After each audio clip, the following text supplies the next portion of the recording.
Vamos dar início ao nosso encontro de estudos para o Livro dos Espíritos dessa noite. Hoje é dia 26 de junho de 2024, uma quarta-feira, são 19 horas e 32 minutos na cidade de Jaú. Nós estamos transmitindo o nosso encontro de estudos em nome e em homenagem à Associação Jauense de Estudos Espíritas e estamos localizados na cidade de Jaú, estado de São Paulo, Brasil. Estamos estudando o Livro dos Espíritos, o livro 4, no seu capítulo 2, Penas e Gozos Futuros. O subtítulo é de número 7, Duração das Penas Futuras. A questão é de número 1003. Vocês que estão aí pela internet, abram o livro, se estiverem acompanhando com o Livro dos Espíritos, abram o livro na questão número 1003, que é a partir daí que nós vamos dar início. A Marlene Branco acabou entrando agora, está conosco. Bem-vinda, viu, minha irmã? Outro dia eu mandei um convite para você participar dos nossos estudos pelo Google Meet e acabei não me explicando direito. Você entendeu que eu estava convidando você naquele momento. Não é não, para participar às quartas-feiras, viu? Através do Google Meet, que é uma plataforma muito interessante, porque a impressão que dá é que nós estamos todos numa mesma sala, conversando assim. A impressão que dá, a sensação que dá que estamos conversando ao vivo. Como você está assídua aos estudos e gosta, me parece que gosta muito de estudar o Livro dos Espíritos, eu fiz esse convite para você. É muito simples, manda o seu endereço de e-mail e no momento do estudo a gente manda um convite e você acessa a plataforma, tá ok? Obrigado por estar presente. Eu estendo esse convite a todos aqueles que estiverem presentes, a Luciana que está lá pelo YouTube e a todos que estiverem nos ouvindo, para fazer esse estudo conosco, da nossa querida doutrina espírita. Muito bem, questão de número 1003, Kardec pergunta aos espíritos superiores o seguinte: a duração dos sofrimentos do culpado na vida futura é arbitrária ou está subordinada a alguma lei? Arbitrária supõe-se estar submetida a uma única pessoa, a um arbítrio, ou a um árbitro, né? Aquele que decide qual vai ser a pena do sujeito, né? Ou então, se está submetido a alguma lei, ou se existe uma lei de ordem geral que submete a todos nós a essa lei, de um modo geral, a todo o universo, a toda a criação, né? De um modo geral. E os espíritos respondem, não poderia ser outra, a resposta: Deus nunca age de maneira caprichosa. Não é o arbítrio dele, ele não decide o que cada um vai passar, não é assim. Não, você fez tal coisa, você tem que passar por tal coisa. Como é aqui na Terra, né? Aqui na Terra nós arbitramos, independentemente das causas, ou muitas vezes independentemente dessas causas, do que levou a pessoa a cometer determinado delito, não se arbitra dessa forma, né? A lei muitas vezes não pesa de maneira igual para todas as pessoas, né? A lei não é igual para alguns e não é igual para todos, né? Infelizmente, não é assim. O Criador não age dessa forma. A lei dele é equânime, vale para todos de forma igual, para todos indistintamente. E ele segue respondendo. Acabou entrando o Celso, nosso querido irmão. Seja bem-vindo, viu, Celso? Prazer tê-lo conosco. Boa noite a todos. E eles arrematam a resposta dizendo o seguinte: tudo no universo é regido por leis que revelam a sua sabedoria e a sua bondade. Atentem para isso. Porque quando a gente fala em lei aqui no nosso mundo, o que a gente pensa? Em crueldade, né? De cara, né? Em crueldade. Como está acontecendo com irmãos nossos, brasileiros, irmãos nossos, que não devem absolutamente nada para a lei, estão presos. Como se fossem marginais, graves marginais da pior periculosidade, né? Isso é a lei do nosso mundo, né? Que não tem nada de justa, pelo contrário, né? Totalmente injusta, totalmente arbitrária, como é a pergunta de Kardec, né? Fica ao arbítrio de uma pessoa decide o que todo mundo deve passar, não é? Não se atém à lei, não se atém àquilo que a lei manda. E para Deus as coisas não é assim. Pelo contrário, ele age com bondade. Se o espírito sofre, ele não sofre porque Deus quer que o espírito sofra, seja ele encarnado ou desencarnado. Não é assim que funciona. Não é? Existe uma lei chamada lei de causa e consequência que dá origem a todas as coisas, a todas as benesses que a gente recebe de Deus e ao mal-estar que a gente pode sentir numa encarnação ou como desencarnado em função daquilo que a gente, dos equívocos que nós cometemos. Não é porque nós não cometemos erro. O erro, como nós entendemos, não existe. Ninguém erra. Nós vivemos experiências. Essa experiência pode ser bem ou mal vivida, mas o espírito sempre acerta. Pô, peraí, você está se contradizendo, não é verdade. Isso não é verdade. O espírito sempre acerta, porque se ele não acerta no momento, ele vai acertar no seguinte. E quando a gente fala no momento, aqui no nosso mundo, a gente fala em minutos, né? Para a eternidade, um momento é muito mais do que isso. Um momento pode ser uma encarnação, 2 encarnações, 3 encarnações, não importa. Vai chegar um momento que o espírito vai acertar, porque é interesse dele. E nós, como bons egoístas que somos aqui neste mundo, sempre procuramos os nossos interesses. Nós sempre buscamos os nossos interesses. Se nós erramos de alguma forma, em algum momento, alguém nos alerta sobre aquele erro, a gente para pensar, pondera e acaba mudando o nosso comportamento e agindo de maneira mais conveniente, pelo menos para nós mesmos, né? Nem sempre para todos, mas pelo menos para nós mesmos. E no momento seguinte a gente acaba agindo de uma forma conveniente para todos, para a sociedade de uma forma geral, né? E o espírito não é diferente. O espírito ele pode agir mal numa encarnação, mal como desencarnado, perverso, né? Mas no momento seguinte ele vai entender que aquilo não é bom para ele. E ele vai acabar mudando o seu comportamento, mudando a sua forma de agir. Isso acontece com todos nós. Né? Não existe ninguém. A humanidade, o mal na humanidade não é de essência humana. Não existe, a humanidade não é má em essência. Nós somos bons em essência. Nós somos gerados por um Criador que é a primeira de todas as leis, é a lei do amor. Não poderíamos ser diferentes. Não existe demônios como nós entendemos essa palavra. Essa palavra na sua origem não tinha o mesmo sentido, o mesmo valor que nós damos hoje a essa palavra. Quando falamos em demônios, pensamos imediatamente em algo ruim, em um espírito ruim, um espírito mau, um espírito perverso. Não é assim. Na sua origem, a palavra démon, que tem origem no grego, significa espírito, essência. Não é apenas isso. Né? Nós é que acabamos ao longo do tempo deturpando o valor da palavra. Se Deus tivesse criado alguma coisa para o mal, aí nós poderíamos entender que inferno existe, ele não é justo com todo mundo, ele age arbitrariamente, mas não é verdadeiro isso. Né? Não é assim. Primeiro que não existe demônio, no sentido que se atribui à palavra hoje. E segundo que todos os espíritos tenderão, por força da sua própria criação e da sua própria essência, ao bem e à felicidade. Questão de número 1004. Deixa eu ver se tem alguma pergunta aqui no YouTube. A Dulce Mortalha acabou de entrar. Que prazer, minha irmã, tê-la conosco, viu? Acabei fazendo um convite aí para todas as pessoas para participarem através do Google Meet. As pessoas assíduas como você são convidadas a fazerem essa participação. Se você quiser nos dar o prazer, por favor, faça isso. Venha estudar conosco no Google Meet. Se você não conhece, é quase que uma sala aqui, onde nós estamos aí ao vivo. E podem participar, todo mundo pode participar dessa sala, fazendo perguntas, tirando suas dúvidas.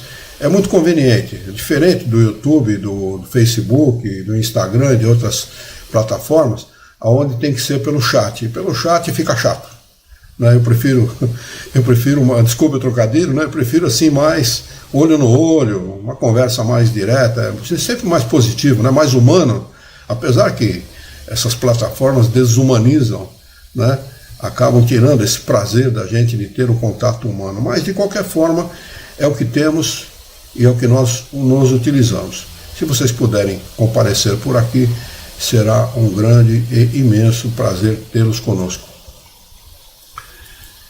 Muito bem. A questão do número 1004, Kardec pergunta o seguinte: o que determina a duração dos sofrimentos do culpado? Isso é uma coisa que nos interessa diretamente, né? Pô, aquela burrada que eu fiz, como é que será que eu vou quitar aquela coisa com Deus, né? Com as suas leis, né? Olha a resposta dos espíritos. O tempo necessário ao seu melhoramento. Não depende nem de Deus, nem dos outros homens, nem da lei de Deus, nem de circunstância, nem de coisa nenhuma. Depende única e exclusivamente de nós. Única e exclusivamente do homem. Ao homem cabe toda a responsabilidade pela sua felicidade ou pela sua infelicidade. Apenas isso. Cabe a nós. Você quer ser melhor, você quer ser feliz? Mude. Está ao seu dispor esta possibilidade. O estado de sofrimento, seguem eles, e de felicidade, sendo proporcional ao grau de pureza do espírito, a duração tá de espírito, está errado, que é do, viu? Se tiverem D aí no seu livro, mude para do. Grau de pureza do espírito. A duração e a natureza de seus sofrimentos depende do tempo que ele precisa para se melhorar. Qual é o tempo de cada um? É igual para todos? Absolutamente, é completamente peculiar, é de cada um. Cada um tem o seu tempo para entender, para compreender, para sentir, não é? Porque às vezes o espírito, o encarnado ou desencarnado, ouve, mas não compreende. E às vezes compreende, mas não sente. E às vezes sente, mas não quer. Ele compreende, entende, sente, mas não quer fazer, não quer, para mim tá bom. Está tudo certo, está conveniente, eu estou muito à vontade, muito confortável nessa situação, não quero mudar. Né? Problema de cada um, ninguém vai dizer para ele, não vai vir nenhum anjo, ou o espírito guia dele, ou mesmo Deus, ou Jesus, dizer para você tem que mudar, então não. Fique tranquilo, pode continuar no mesmo caminho que você está, porque uma hora você mesmo vai entender que você vai ter que mudar. Aí ele toma uma decisão de querer mudar aquela situação, né? E quando o espírito sente isso, ele entende que ele pode. Ele quer, pode e faz. Aí muda tudo. Aí sim, quando ele entende que ele quer, ele entende que ele pode. E quando ele entende que ele pode, ele entende que ele faz. E ninguém impede isso, não há nenhum empecilho para quem realmente queira, para quem realmente se determine. À medida que ele progride e que os seus sentimentos se depuram, os seus sofrimentos diminuem e se modificam. Olha, os sofrimentos se modificam. Eles serão o quê? Iguais? Absolutamente, serão menores. Porque o que é sofrimento para um não passa de uma dorzinha de dente para outro. Para uns, aquela tribulação, aquele problema, é um caso seríssimo. Eu conheço um rapaz que está passando um momento semelhante a esse que eu estou citando. Ele está com o pai internado, o pai trabalha com ele, junto com ele, é sócio, pai, sócio e amigo. E o pai está internado, 84 anos, uma coisa assim, 87 anos, está internado na UTI em estado grave. O cara está espírita, o cara está desesperado. Como é que pode um espírita, com conhecimento, bom, apesar que ele é espírita de romance, mas com um mínimo de conhecimento sobre encarnação, um mínimo de conhecimento, pode se sentir dessa forma. Não é? Então é isso, pô. Tem conhecimento, mas não entende. Se entendesse realmente, não estaria sofrendo como está sofrendo. Não estaria. O significado desse problema para ele não seria o mesmo que está sendo. Essa é a grande diferença entre os problemas e o grau de importância que as pessoas dão para os problemas com o conhecimento. Se a pessoa tem conhecimento, o grau de intensidade daquele problema será outro, completamente diferente. É isso que muda para nós as coisas, né? O conhecimento é fundamental. Questão de número 1005. Deixa eu ver se temos mais alguém aqui. Não. Pergunta Kardec aos espíritos superiores o seguinte: para o espírito sofredor, o tempo parece tão longo ou mais curto do que quando estava encarnado? Resposta: parece mais longo. Essa é a grande diferença. Desencarnado, o espírito não tem trégua no seu sofrimento. Esse é o problema. Por isso que muitos, quando se comunicam, dizem assim: estou no inferno. Porque ele sofre constantemente e de uma forma tão longa que ele imagina que aquele sofrimento não terá termo, não terá final. Consequentemente, se eu estou sofrendo, e muito, porque o sofrimento não é gostoso, né? Se eu estou sofrendo e muito, com muita intensidade, há muito tempo, certamente eu estou no inferno. Essa é a razão, nós temos essa teoria nas religiões, a teoria do céu e do inferno, né? Essa é a razão.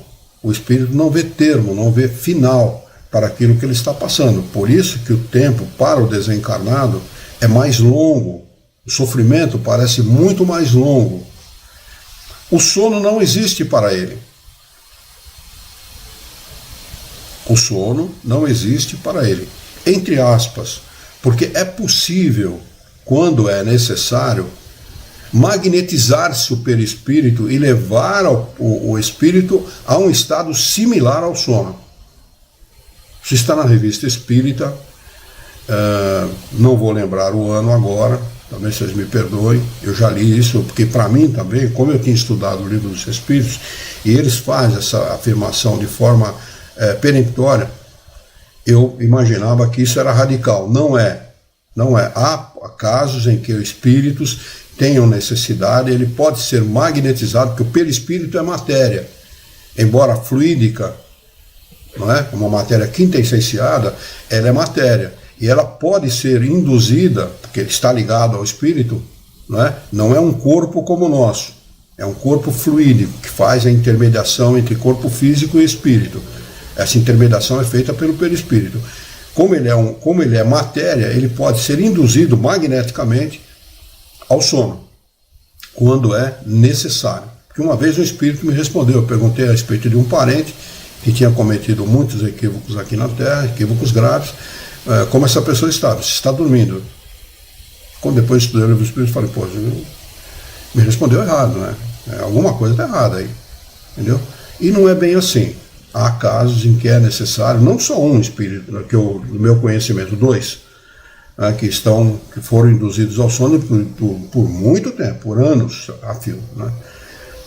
Então, para aqueles que têm necessidade de passar por aquela experiência, não há o sono, não há essa possibilidade. Diferentemente de nós aqui, que quando temos problemas graves, aqui, psicológicos, emocionais, tomamos um barbitúrico qualquer, receitado aí pelo médico, e dormimos, quer queira, quer não, dormimos aí 1 ou 2 horas e tal, acabamos dormindo e acabamos esquecendo em parte do nosso problema. É claro que quando o cara retoma a consciência, o problema volta dobrado, né? Mas existe essa possibilidade. Só para os espíritos que atingiram um certo grau de purificação, o tempo se apaga. O tempo se apaga, não existe tempo. Olha que interessante, gente. O tempo como nós conhecemos, não é? O tempo como nós conhecemos aqui, 24 horas e tal, 60 segundos, 1 minuto, 1 hora e tal, né? Isso não existe para os espíritos. Já imaginaram viver numa situação como essa, em que você não precisa ter preocupação em deitar, dormir e comer, hora de levantar, hora de trabalhar? Pô, é um sacrifício viver nesse mundo, vamos falar o que é verdade, né? E olha, isso é tão irreal. Eu estou falando fisicamente, tão biologicamente, é melhor empregando o termo, eu acho que é melhor falar biologicamente, porque biologicamente nós não temos essas necessidades como nós pontuamos pelo relógio, não é? Eu lembro de uma experiência feita com espeleólogos. Espeleólogo é aquele cara que faz prospecção em cavernas. Né? Então uma equipe de espeleólogos, isso foi uma matéria do Fantástico de 1900 e bolinha, não lembro bem agora, 80, alguma coisa assim. Pegaram um grupo de espeleólogos, 5 ou 6 pessoas, entre homens e mulheres, colocaram dentro de uma caverna e criaram condições de eles habitarem aquela caverna. Como eles iam pesquisar estalactite, estalagmite, aquelas pontas que ficam nas cavernas em função da umidade e tal. A estalactite acho que fica em pé, a estalagmite é que fica... Não, em pé é estalagmite, a estalactite é que fica ao contrário. Eles faziam pesquisas a respeito, pesquisavam também minerais, etc. e tal. Criaram uma condição do pessoal dormir e morar, comer, se alimentar, tudo dentro da caverna. Nos primeiros dias, eles levaram uma rotina muito semelhante àquela que eles tinham fora da caverna. E eles ficaram mais ou menos durante, não sei se foi 20, 30 dias, alguma coisa assim. Um período relativamente longo. Bom, no final eles estavam dormindo 1 hora à noite, de madrugada, ou de madrugada, às vezes de dia, alguns de dia, outros de madrugada, comendo às 5 horas da manhã, almoçando às 5 da manhã, jantando às 2 da madrugada. Olha, o relógio biológico nosso não tem absolutamente nada a ver com aquilo que a gente faz. Nós, na realidade, em função da nossa vida em sociedade, escravizados pelo relógio, pelos horários, nós vivemos uma vida totalmente fora do nosso contexto biológico, das nossas necessidades biológicas. Então, para nós mesmos, reencarnados, o tempo não é esse que a gente vive. Nós nos impomos viver dentro desse tempo, dentro dessa metodologia que nós nos utilizamos para viver na sociedade, em função da necessidade do comércio, da indústria, do trabalho e etc. É uma necessidade, a gente reconhece isso. Mas biologicamente não é verdadeiro isso. Não é verdadeiro. Tanto que os próprios animais nos dão esse exemplo, né? Animais que saem para caça, e tem animais que caçam de dia, tem outros animais que só caçam de madrugada, e assim sucessivamente. Biologicamente o nosso relógio não é esse que nós nos utilizamos. E para os espíritos o tempo se apaga. Ele age de conformidade com as suas necessidades. Inclusive Kardec, nesta obra, ele pergunta se os espíritos tiram férias. Eu estou usando esse termo para o melhor entendimento. Mas se eles descansam de alguma forma, descansam só psicologicamente, mentalmente. Não existe o descanso físico e não há necessidade de descanso físico. Então o trabalho é dioturnamente em cima do trabalho mental. Imaginaram que maravilha, não precisar, né, ter necessidades fisiológicas, sono, lidar com toda essa bobageira que a gente lida nesse mundo, que, embora a gente tenha necessidade, é bem complicado. Né? Na minha opinião, essa é a minha opinião pessoal. Não é isso que os espíritos falam não, viu? É a opinião do Luiz Herrera. O tempo se apaga, por assim dizer, em face do infinito. É uma vida da imortalidade, não tem essa preocupação de tempo. Né? Nós temos a preocupação de tempo, porque, nossa, eu já estou com 70 anos, tenho que me preocupar. Então, não, eu estou com 30, tenho que comprar minha casa, tenho que comprar o carro e tal. Aquela conversa de sociedade, situações que nós vivemos aqui, que não é a realidade do espírito, completamente diferente da realidade espiritual. Questão de número 1006. Pergunta Kardec aos espíritos superiores: a duração dos sofrimentos do espírito pode ser eterna? Resposta: sem dúvida, se ele fosse mal, eternamente mal. Então não é eterno. Não existe sofrimento eterno. O sofrimento ele é relativo à determinação do espírito de mudar sua conduta. A partir do momento que ele demonstra arrependimento e desejo sincero, e aí inclui-se a humildade de aceitar a vontade de Deus, muda completamente a vida dele. Deixa de ser um grande sofrimento para ser uma recuperação da sua situação como espírito. Deixa de sofrer para entrar no estado de recuperação. Ele vai se reaver com a própria consciência.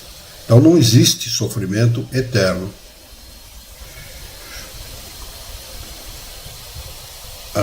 Ou seja, se jamais tivesse de se arrepender nem de se melhorar, então sofreria eternamente. Mas Deus não criou seres eternamente voltados ao mal. Criou-os apenas simples e ignorantes. Por que nós somos criados simples e ignorantes? Qual é a simplicidade do espírito? A simplicidade do espírito é não estar materializado. Nós deixamos de ser espíritos simples a partir do momento que nós damos muito valor às coisas materiais. E nós voltamos a ser espíritos simples a partir do momento que nos tornamos espíritos superiores, aonde as coisas materiais não têm o menor valor, ou têm um valor apenas relativo. Ignorantes por falta de conhecimento, apenas por falta de conhecimento, porque não nos falta inteligência. A capacidade de inteligir, de aprender, não pertence a todos. Não é distinta, não é para cada um. Não, um é mais inteligente, outro é menos, esse tem inteligência, aquele não tem. Não. É um atributo do espírito. O espírito é criado com esse atributo da inteligência. Inteligência e pensamento são dois atributos do espírito. Não é? Então, todos nós somos capazes de aprender, desde que queiramos. Aí sempre entra a vontade do espírito de querer aprender. Não é? Se ele quer realmente se dedicar, se ele quer se devotar a sua vida a adquirir conhecimento, ele pode, não é? Em qualquer área da vida, viu? Ah, não, mas aquilo é muito complexo, aquilo foi feito por um cientista e tal, eu não consigo, jamais conseguiria fazer aquilo, é mentira. O que um homem faz, o outro é capaz de reproduzir e fazer melhor. Seja lá o que for. O que for. Conhecimento espírita, ciência, matemática nuclear, o que vocês imaginarem. Qualquer coisa, né? O espírito é capaz de reproduzir e fazer melhor, e avançar no conhecimento, melhorando aquilo que ele está recebendo como conhecimento. Né? Por isso que normalmente o discípulo é melhor que o professor. Né? Normalmente acaba acontecendo isso, ele acaba superando o professor, é o que tem que acontecer mesmo. Né? Superar o pai, superar a mãe, superar o professor, né? Superar a todos. É o objetivo. Aliás, é esse o grande propósito do pai e da mãe, é exatamente fazer com que o filho supere a sua dependência de pai e mãe. Não é obrigação de mãe levar o filho na escola, ou conduzir o filho. Ô Jairo, está conosco? Que prazer tê-lo conosco, viu? O Jairo entrou aqui pelo Instagram. Não é obrigação da mãe fazer, paparicar o filho, não, pelo contrário, a obrigação dela, do pai, inclusive, é fazer com que ele se desligue, seja independente. Não é? Não tem que fazer essa dependência. Nós falamos disso, né? Coincidentemente, falamos disso há pouco. Um pouco antes, exatamente. Nós falamos essa interdependência que existem hoje, nessas gerações aí dos filhos de 30, 40 anos que continuam vivendo, né, nas casas dos seus pais. E comentamos sobre isso, não, Luiz? Olha, desculpa, foi até uma questão, são parentes seus, mas é culpa do pai e mãe, né? Culpa de pai e mãe. Eu jamais faria o que meu pai fez comigo, jamais, porque eu não tenho o jeito do meu pai. Mas meu pai, eu tinha 12 anos de idade, meu pai me largou embaixo do viaduto Maria Paula. Para quem conhece São Paulo, é centrão de São Paulo. Embaixo do viaduto, você sobe essa escada aqui, vira à direita, primeira à direita, segunda à esquerda e vai tirar a carteira de trabalho. 12 anos, uma criança. Olha, e graças a Deus eu tive um pai assim, que me criou independente, me ensinou a independência que o homem tem que ter, que é preciso ter. Eu digo que eu não sei se eu faria, porque eu vejo uma criança de 12 anos, uma criança, né? Ainda vejo dessa forma, muitos não veem, mas é uma criança. Né? E meu pai teve essa sabedoria de fazer isso comigo. E essa é a função de pai e mãe. Criar um homem independente, provedor independente. É por isso que hoje nós não temos provedores, né? Temos homens totalmente dependentes, em todos os aspectos. Lamentavelmente, a sociedade, na minha opinião, mudou para pior. Na minha opinião. Né? A mãe, ela tem a função nobre, nobilíssima, um superlativo, de dar educação para os filhos. E hoje nós temos filhos de creche. A criança é colocada com 2, 3 meses de idade na creche. Super protegidos. Acaba.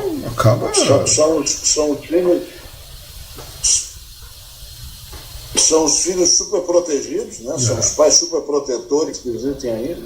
É isso mesmo. Tem um comentário aqui da Dulce, ela diz: nossa vida aqui é pautada pelo sistema financeiro material. É verdade, né? Então, dependemos disso, né? Entrou a Cleusa Zieri. Boa noite, gratidão por tudo. Amém, Jesus, amém, gratidão. Obrigado, Cleusa, pelas suas palavras, obrigado pela sua presença. Fique conosco. Mas é uma coisa da nossa sociedade, é uma coisa do homem, né? E o homem aprende com seus erros. Aliás, aprende muito mais com os erros do que com os acertos. Mas vamos lá. Ele segue respondendo: e esta pode ser mais ou menos retardada. A vontade, né? Ele está falando aqui. Assim como há crianças mais ou menos precoces, mais cedo ou tarde ela se manifesta por uma irresistível necessidade que o espírito sente em sair de sua inferioridade e ser feliz. O espírito manifesta isso. Ninguém vai dizer para ele o que ele tem que fazer. Nós temos livre-arbítrio total, independente. O Criador nos oferta esta capacidade de decidir por nós mesmos o que nós queremos. Você só é infeliz porque você decidiu ser infeliz. Ah, mas eu não tenho dinheiro. Dinheiro não significa felicidade. Você pode criar condições. Ah, mas eu tenho muito dinheiro e sou infeliz porque todo mundo se aproxima de mim por interesse que eu vá atrás de bons amigos. Você procura bom amigo em balada, procura bom amigo em boate. Não vai ser feliz nunca. As boas amizades estão nos bons lugares. Pô, frequente igreja, frequente um centro espírita, frequente lugares nobres e você vai ter bons amigos. Pô. Pô, o cara quer ir para balada, cheirar cocaína, usar ópio e vai querer ter bons amigos? Não vai ter bom, não, desculpe a minha franqueza, mas é verdade. A lei que rege a duração das penas é, portanto, eminentemente sábia e benevolente. Eles reforçam a questão da bondade de Deus nas suas leis aqui, pois subordina essa duração aos esforços do espírito, jamais lhe tirando o livre-arbítrio, jamais, em situação nenhuma, mesmo que ele seja perverso, mau, agressivo, violento. Ah, mas Hitler está no inferno, está nada. Às vezes ele pode estar melhor que a gente. Porque é dado para o espírito as experiências que ele precisa passar. Eu sei de um caso escrito num livro espírita que eu li há muito tempo atrás, de um sujeito que aplicou um golpe na sociedade portuguesa. Pegou o dinheiro de todo mundo, sumiu e tal, ficou bem financeiramente e deu um golpe em todo mundo. Sabe qual a encarnação, a encarnação posterior dele? Ele reencarnou para ser administrador de empresa. O cara era um pilantra, pô. Ele sacaneou um monte de gente, ele roubou dinheiro de um monte de gente, reencarnou para ser administrar dinheiro dos outros. Então, esta é a oportunidade que o Criador nos dá, sempre de reparar o erro nas mesmas condições que nós os cometemos. Não é? Com a família, com os filhos, com os parentes, com os amigos, na profissão e assim sucessivamente. Por quê? Porque ele quer que nós aprendamos a fazer o bem, a praticar o bem, a falar do bem, a promover o bem, né? A desenvolver o bem, a espalhar o bem. É isso que ele quer de nós. Se nós não fazemos isso, não podemos atribuir a Deus, nem às suas leis, ao nosso sofrimento, o nosso mal-estar, os nossos infortúnios. Não é? Se dele fizer mau uso do livre-arbítrio, sofrerá as consequências disso. Quem está assinado por ninguém menos que São Luís, né? Foi rei da França, né? Luís XIV, se não me engano, esse Luís que se comunica com Kardec aqui, Luís XIII, Luís XIV, uma coisa assim. Questão de número 1007. Há espíritos que jamais se arrependem? Resposta: há espíritos cujo arrependimento é tardio. Demora muito para se arrepender.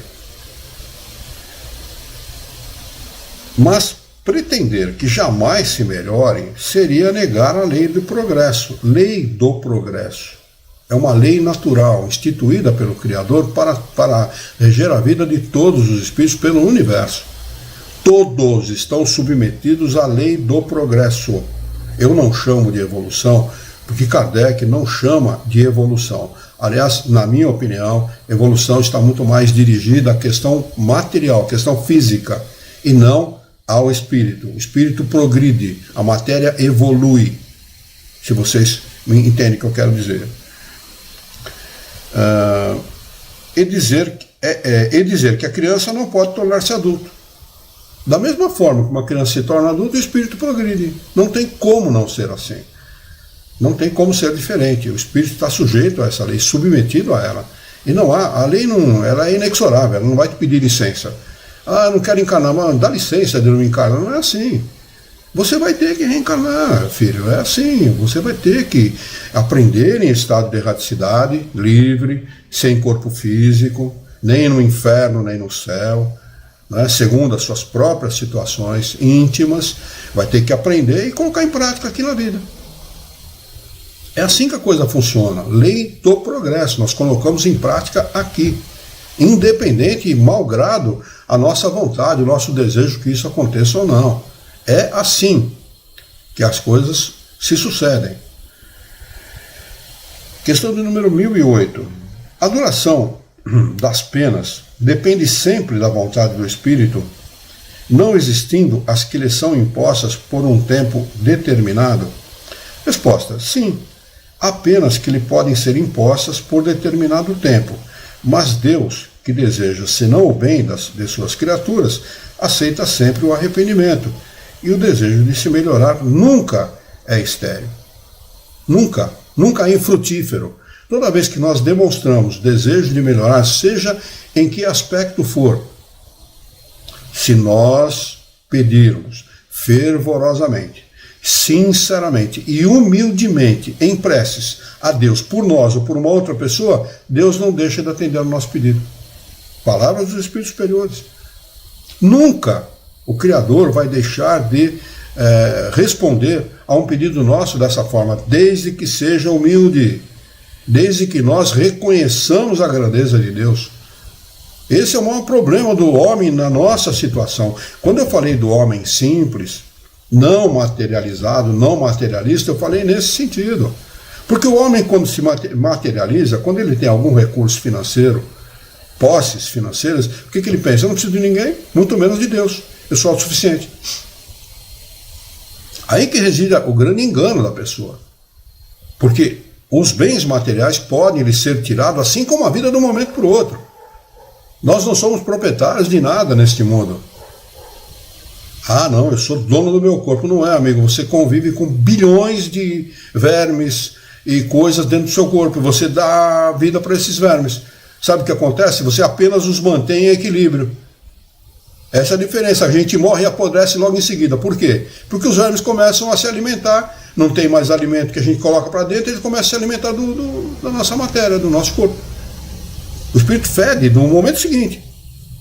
Começa a suar um suor esquisito, pastoso. Não sei se vocês já viram pessoas que acabam de desencarnar, né? E os nossos vermes nos corroem, se alimentam do nosso corpo. Então nem do corpo nós somos donos, muito menos do corpo. Nós temos saúde enquanto a nossa mente trabalhar nesse sentido. A saúde depende diretamente do bem-estar mental, do equilíbrio emocional e psicológico. Se você não pensa o bem, não faz o bem, não fala do bem, não promove o bem em si mesmo e para as outras pessoas, consequentemente, você vai ter doenças. E doenças seríssimas, muitas vezes. Psicológicas, que são as que mais agridem o ser humano. Não é? 1009, a questão de número 1009. Pergunta Kardec: segundo isso, deixa eu ver se tem algum comentário aqui. Não, no YouTube não, no Facebook também não. Vamos lá. Segundo isso, pergunta Kardec, as penas impostas jamais seriam eternas? A resposta aqui, nós temos a resposta aqui de 3, assinado por 3 espíritos diferentes, se eu não me engano. 4, Platão, 5, Apóstolo Paulo, 5 espíritos diferentes para essa resposta aqui, para vocês verem a importância dessa resposta. Segundo isso, as penas impostas jamais seriam eternas. Por que essa preocupação de Kardec? A França, daquela época, era dominada pela Igreja Católica. E o dogma, um dos dogmas da Igreja Católica é o dogma das penas eternas. Do céu ou do inferno. O inferno como pena eterna e o bem, a felicidade como felicidade eterna no céu. Né? Então, daí essa preocupação, essa necessidade de esclarecer as pessoas a esse respeito. Nenhuma coisa, nem outra existe. Nem céu, nem inferno. É tudo uma questão de estado íntimo do espírito. Tanto o sofrimento quanto a felicidade. Olha como eles respondem. Consultai o vosso bom senso. Essa primeira resposta é assinada por Santo Agostinho, um dos pais da Igreja Católica, lembre-se disso. Ele é um dos pais da Igreja Católica. Consultai o vosso bom senso, a vossa razão, e perguntai se uma condenação perpétua em consequência de alguns momentos de erro não seria a negação da bondade de Deus, que, com efeito, a duração da vida, mesmo que fosse de 100 anos, em relação à eternidade, pergunta ele. Eternidade? Compreendeis bem essa palavra? Sofrimento, tortura sem fim e sem esperança, apenas por algumas faltas? Não repugna o vosso próprio critério semelhante pensamento? Que os antigos tivessem visto no Senhor do Universo um Deus terrível, invejoso, vingativo. Compreende-se. Na sua ignorância, emprestavam à divindade as paixões dos homens. Mas não é esse Deus dos cristãos, que coloca o amor, a caridade, a misericórdia, o esquecimento das ofensas no plano das primeiras virtudes. Poderia ele mesmo não ter as qualidades que exige como um dever? Não há contradição em lhe atribuir a bondade infinita e a vingança infinita? Dizeis que, antes de tudo, ele é justo e que o homem não compreende sua justiça. Mas a justiça não exclui a bondade de Deus. Não exclui a bondade. E Deus não seria bom se destinasse às penas horríveis e perpétuas a maioria das suas criaturas. Porque a maioria mesmo. E numa encarnação, com a ignorância que nós temos, com a falta de bom senso, com a falta de prudência com a qual o homem vive, estaria todo mundo condenado ao fogo do inferno. Não tenho a menor dúvida disso. Do jeito que as pessoas agem, o grau de egoísmo com o qual nós vivemos, estaríamos todos condenados. Se não, no momento da nossa vida, pelo menos no momento anterior. Né? O que faz um jovem, na sua grande maioria hoje? Né? Cometem os mesmos absurdos que nós, quando éramos jovens, cometíamos de uma forma ou de outra. Éramos jovens, né? Inconsequentes, irresponsáveis. Então estaríamos todos condenados. E não é esse o propósito do Criador, muito pelo contrário. Poderias fazer da justiça uma obrigação para seus filhos, se não lhes desse os meios de a compreender? Aliás, não é sublime a justiça unida à bondade que faz a duração das penas depender dos esforços do culpado para se melhorar? Nisto se encontra a verdade do preceito, a cada um segundo as suas obras. Agora, a segunda, assinado por Lamennais. Empenhai-vos por todos os meios ao vosso alcance no combate ao aniquilamento da ideia da eternidade das penas, pensamento blasfemo da justiça e da bondade de Deus, a mais fecunda fonte de incredulidade do materialismo e da indiferença que invadiram as massas desde que a sua inteligência começou a se desenvolver. Olha o grau de responsabilidade de quem divulga essas coisas como realidade. É um absurdo isso. Como é que nós podemos entender um Deus bom e misericordioso, um cara que condena por uma encarnação, ou por alguns anos de uma encarnação, uma pessoa a uma pena eterna de sofrimento? E uma criança que nasce e morre, eles dizem que são anjos. Peraí, eu me esforei uma vida inteira, trabalhei para cuidar da minha família, dos meus filhos, para ter o que eu tenho. E uma criança que não fez nada, não cometeu nem bem, mas também não cometeu mal nenhum, ele tem direito a se tornar anjo, ou seja, a ter o melhor, sem ter feito nada para isso? Então onde está aquela... Qual é a verdade daquela frase de Jesus que diz a cada um segundo as suas obras? Jesus era um sujeito sério, um sujeito responsável, ele demonstra isso no seu trabalho. Ele fala isso a cada um segundo as suas obras. E isso não é verdadeiro? Ele segue: os espíritos prestes a se esclarecer ou ainda em vias de o fazer, bem logo compreendeu a monstruosa injustiça. Sua razão a repele e então raramente deixa de confundir numa mesma condenação a pena que o revolta e o Deus a que é atribuída. Disso decorrem os males sem conta que recaíram sobre vós e para os quais vimos trazer o remédio. A tarefa que vos assinalamos será tanto mais fácil quanto as autoridades em que se apoiam os defensores dessa crença evitaram a se pronunciar de modo formal. Nem os concílios, nem os pais da Igreja decidiram de maneira absoluta essa grave questão. Se, de acordo com os próprios evangelistas, tomando-se ao pé da letra as suas palavras alegóricas, o Cristo ameaçou os culpados com o fogo, que não se extingue. Com o fogo eterno, entretanto, nada existe nessas palavras que provem tê-los condenado eternamente. Pobres ovelhas desgarradas, sabeis que o bom pastor se aproxima de vós, e que, longe de querer banir-vos para sempre da sua presença, vem ao vosso encontro para vos reconduzir ao redil. Filhos pródigos, deixai o vosso exílio voluntário. Voltai para a morada paterna.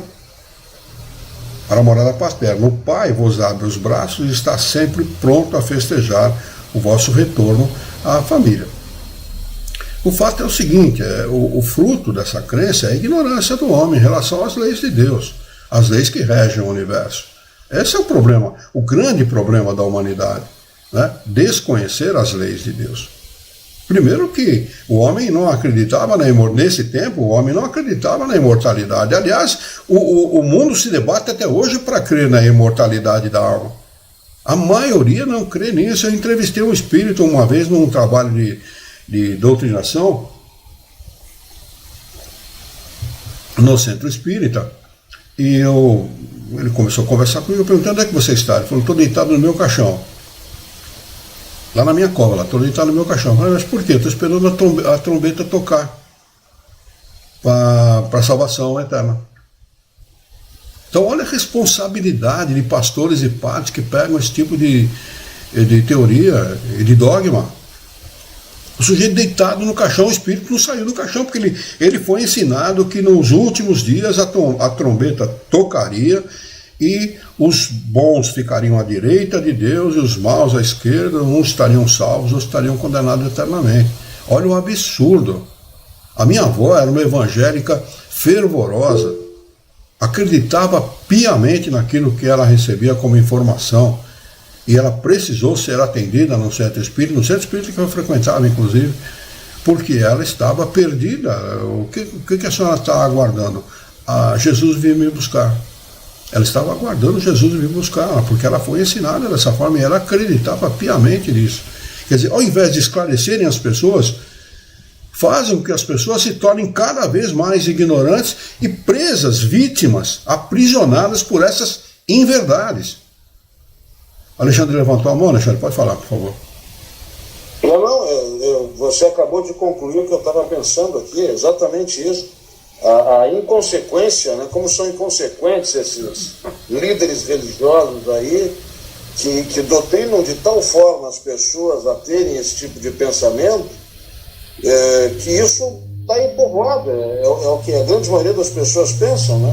E o exemplo desse espírito que você trouxe à baila também, né? É a inconsequência, a irresponsabilidade desses líderes, ditos líderes religiosos dessas, seja da Igreja Católica, dos evangélicos ou qualquer outra aí.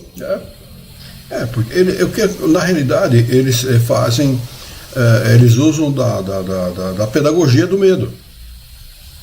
Essa é a verdade, né? Quanto mais você infunde medo nas pessoas, mais a bolsa fica aberta, né? Então tem gente que no final da vida, eu frequentei um centro espírita que eles tinham uma casa, a casa onde foi comprada para instalar o centro espírita, na Lapa, na Rua Clélia 669, Sociedade de Estudos Espíritas 3 de outubro, né? Ganharam um terreno transversal ao terreno do Centro Espírita. Só o terreno que eles ganharam valia na época mais de R$1 milhão. Por que as pessoas fazem isso? Ou podem estar de muito boa fé, querem realmente ajudar o Centro Espírita, ou estão de consciência pesada. Tem gente aqui em Jaú que doou fazenda para a Igreja Católica, isso assim, em Jaú, não é só Jaú, em todo lugar, né? Não, os melhores lugares de uma cidade, podem perceber isso, a praça principal tem a matriz. Foi dado, a Igreja Católica é detentora de uma fortuna incomensurável. Em função disso, em função dos problemas de consciência, do peso de consciência, né, da dor, da culpa dos homens. E quanto mais se difunde isso, mais facilitado fica essa situação de doação para essas entidades religiosas de bens materiais. É tudo o que eles querem, né? Eles querem o poder político, o poder econômico e as benesses que a sociedade dão, os privilégios dos quais eles são detentores na sociedade. Um lugar estão as autoridades e sempre um padre, um bispo, alguma coisa assim. Essa é a realidade, essa é a verdade, infelizmente. Mas nós precisamos combater isso veementemente, divulgar isso para os nossos parentes, para os nossos amigos, nossos filhos, aqueles que estiverem à altura de compreender e que quiserem compreender também, né? Não chega para a pessoa e fale, não debate pronto não, porque você vai sair com quente e dois fervendo. Aguarda a pessoa pedir esse esclarecimento. Se a pessoa quiser pedir esse esclarecimento, não deixe de dar esse esclarecimento para as pessoas.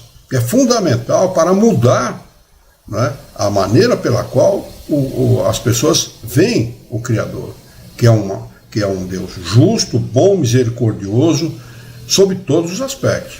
O Jair escreveu aqui: vocês perceberam que a FEB aos poucos retiram as obras de Kardec dos centros espíritas? Hoje essa instituição é o pior inimigo do espiritismo no Brasil. O Jair, eu conheço bem o Jair, o trabalho dele é um trabalho kardeciano, e o que ele está falando aqui é uma verdade, né? É um dos maiores inimigos da doutrina espírita no Brasil, e chama-se Federação Espírita Brasileira, lamentavelmente.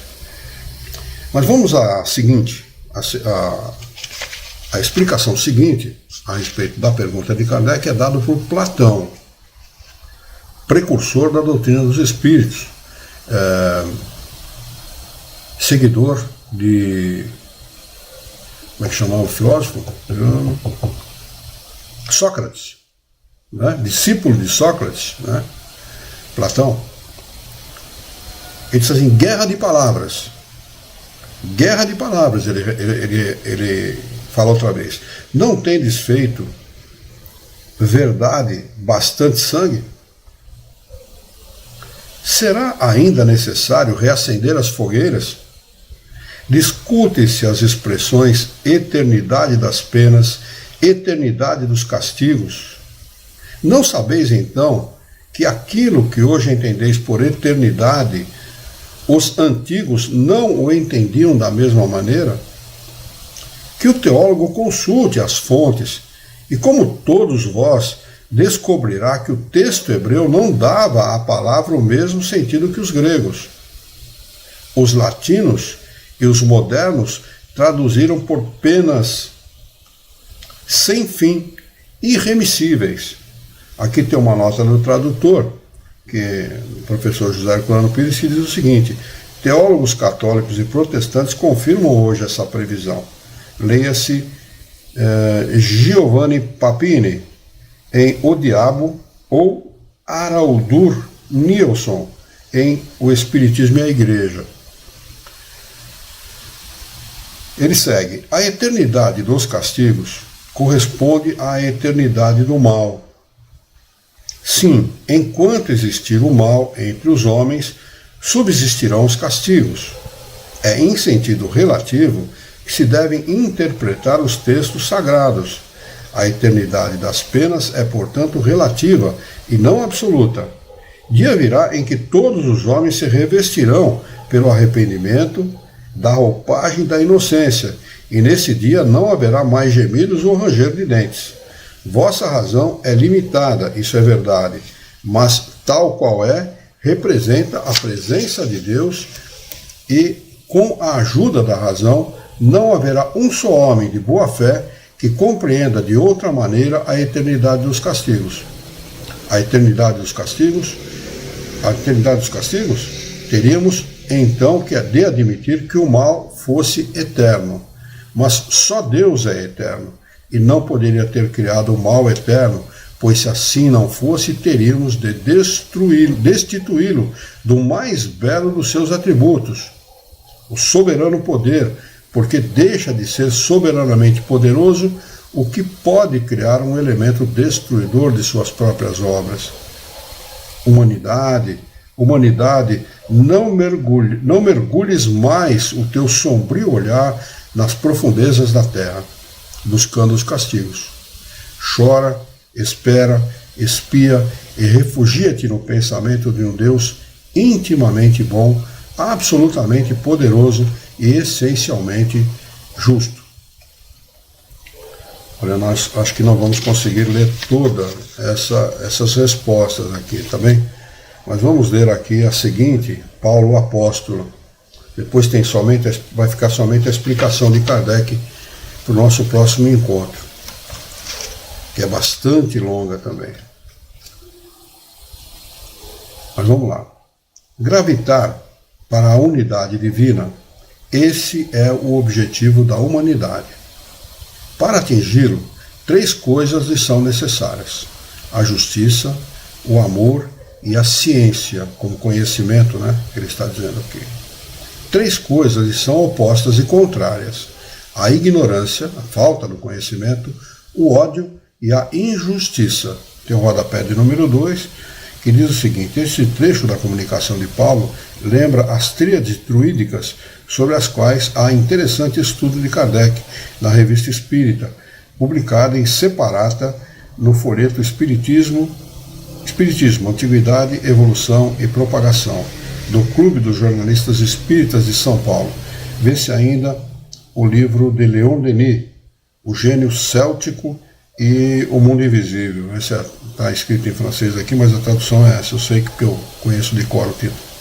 Edição Jean Meir, Paris, 1927. Pois bem, em verdade vos digo, segue ele respondendo, que mentis a esses princípios fundamentais ao comprometer a ideia de Deus com o exagero de sua severidade e duplamente a comprometeis deixando penetrar no espírito da criatura o pensamento de que ela possui mais clemência, mansuetude, amor e verdadeira justiça do que costumais atribuir ao ser infinito, a Deus, não é? Destruís mesmo a ideia de inferno, tornando-a ridícula e inacessível às vossas crenças, como é para os vossos corações o horrendo espetáculo das execuções das fogueiras e das torturas da Idade Média. Mas como? É quando a era das represálias cegas já foi superada pelas legislações humanas que esperais mantê-las numa forma ideal? Ó, crede-me, irmãos, em Deus e em Jesus Cristo. Crede-me e resignai-vos a deixar perecer nas vossas mãos todos os vossos dogmas, para não permitir a sua alteração, ou então vivificai-os, abrindo-os aos benefícios eflúvios que os bons espíritos derramam nesse momento sobre eles. A ideia do inferno, com a sua fornalha ardente, com as suas caldeiras ferventes, pode ser tolerada ou admissível no século mitológico, mas no século XIX não passa de vã fantasma que só serve para amedrontar as criancinhas e no qual essas mesmas já não acreditam quando se tornam um pouco maiores.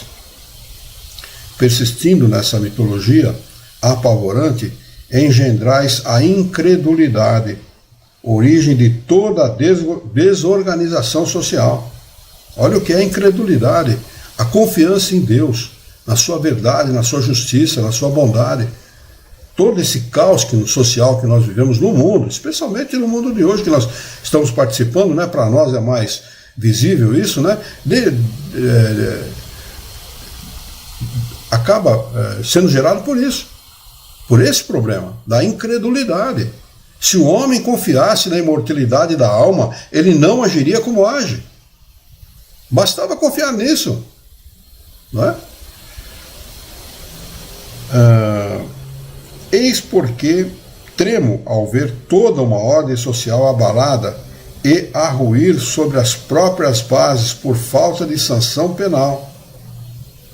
Homens de fé ardente e viva, vanguardeiros do dia da luz, ao trabalho para não manter velhas fábulas atualmente desacreditadas, mas para reavivar e revitalizar a verdadeira sanção penal sob forma que correspondam aos vossos costumes, aos vossos sentimentos e às luzes da vossa época.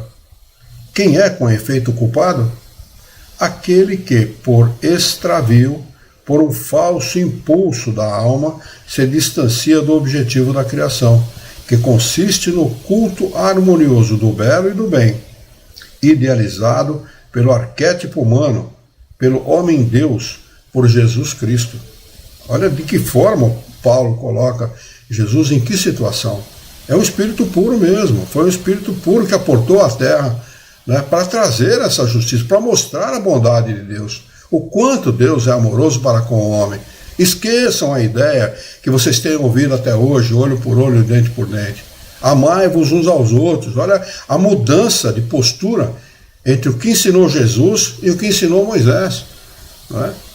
Qual é o castigo? A consequência natural decorrente deste falso impulso.